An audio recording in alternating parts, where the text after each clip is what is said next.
Okay, hello everyone. Your today experiment is going to be about synthesis of aspirin or acetyl salicylic acid.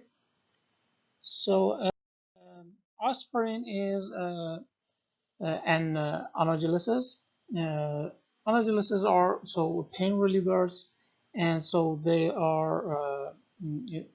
We have different type of analgesics such as aspirin, acetaminophen, ibuprofen, naproxen. So today target is synthesis of aspirin or acetyl salicylic acid. This is the structure of aspirin. So the mechanism for synthesis of aspirin is acid substitution. So during the reaction, phosphoric acid and acetic anhydride will react with each other, and so hydrogen will attack the oxygen atom of carbonyl group, and so we have the substitution here. The salicylic acid will substitute to this group of the acetic anhydride. So with attacking of this oxygen to the positive center of the COH after attacking of the hydrogen to carbonyl group. So here we'll have the substitution. This group will be released, and so we finally will have the aspirin and acetic acid as the byproduct. So about the procedure.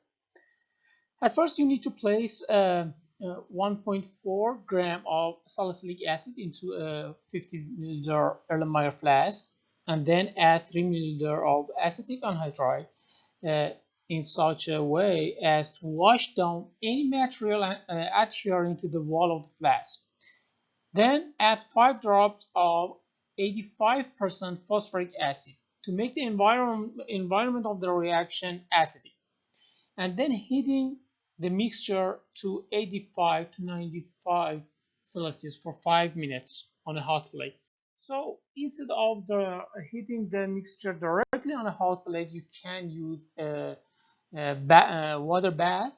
So in this way, you can control the temperature easily. However, you can heat the mixture directly on the hot plate and using a thermometer directly in the inside of the flask to control the temperature. The point is here is that you need to control the temperature around 85 to 90 Celsius. The temperature should not be higher than 85 to 90 Celsius. If the reaction is boiling or too hot, allow to cool to this temperature before processing. But after heating for 5 minutes, you need to remove the flask, and without allowing it to cool, it should not be hotter than 90 Celsius, but it should not be cooler than 85 Celsius. You need to add 2 milliliters of water. So by adding water, the excess acetic anhydride decomposes vigorously, and the contents of the flask comes to a boil. So when the decomposition of acetic anhydride is complete, you need to add another 20 milliliters of water and allow the flask to stand at room temperature until crystallization begins. So to help the crystallization, you can use a spatula to scratch the Erlenmeyer flask. When the crystal begins, you can put the Erlenmeyer flask in an ice bath to increase the rate of crystallization. So after having your crystals, you need to use vacuum filtration to collect your product, which is aspirin. And then by using cold water, you need to wash your crystal and then let it to dry completely. So about the safety, the most important thing is that acetic anhydride is a dangerous reagent, and for example, it can cause some serious chemical burn on your skin, so you need to take care about it, about using it. So about analysis, you need to calculate the percent yield.